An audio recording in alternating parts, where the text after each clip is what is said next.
Madam, madam, একটা ফুল নেন madam. আমার ফুলগুলো অনেক ভালো। প্লিজ ম্যাডাম, একটা ফুল নেন।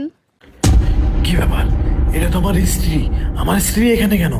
ম্যাডাম, একটা ফুল নেন।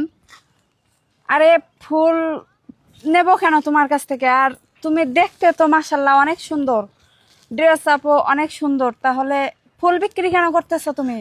ম্যাডাম, বাদ দেন না এসব। একটা ফুল নেন। আমার ফুলগুলো অনেক তরতাজা। এগুলো না আমার নিজের গাছের ফুল। ম্যাডাম, একটা ফুল নেন। এই ফুল বিক্রি করে আমার সংসারটা চলে। প্লিজ ম্যাডাম, না করবেন না।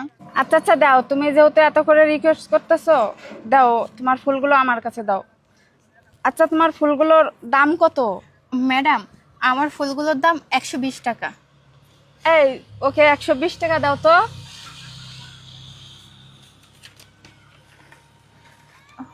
স্যার, আমার কাছে তো 500 টাকা খুচরা নেই।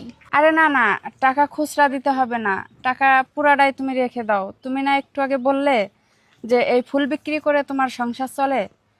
তুমি ভেবে নাও না, তোমার একটা বোন তোমাকে দিয়েছে। না না আপু, আমার এই 500 টাকা লাগবে না।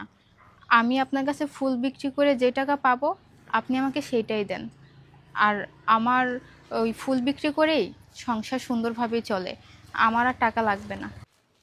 আরে আরে আপু, তুমি কি বলতেছো?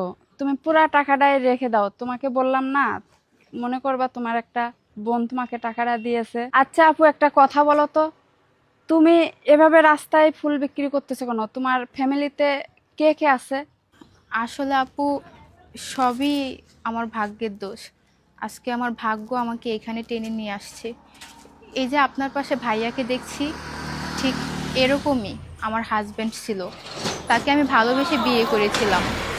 কিন্তু দুঃখের বিষয় হচ্ছে, আমি আমার ফ্যামিলির কথা শুনে আমি আমার হাজব্যান্ডকে ছেড়ে দিই।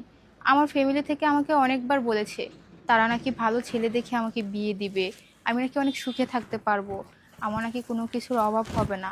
তাই আমি যাকে ভালোবেসে বিয়ে করেছিলাম তাকে ছেড়ে আমি আমার ফ্যামিলির কথা মতো বিয়ে করি।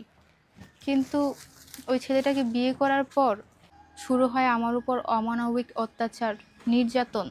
জানেন আপু, এই যে আপনারা যেরকম ঘুরতেছেন, আমিও আমার হাজব্যান্ডের সাথে এভাবে ঘুরতাম, রেস্টুরেন্টে যেতাম, যখন যেখানে খুশি সেখানে যেতাম।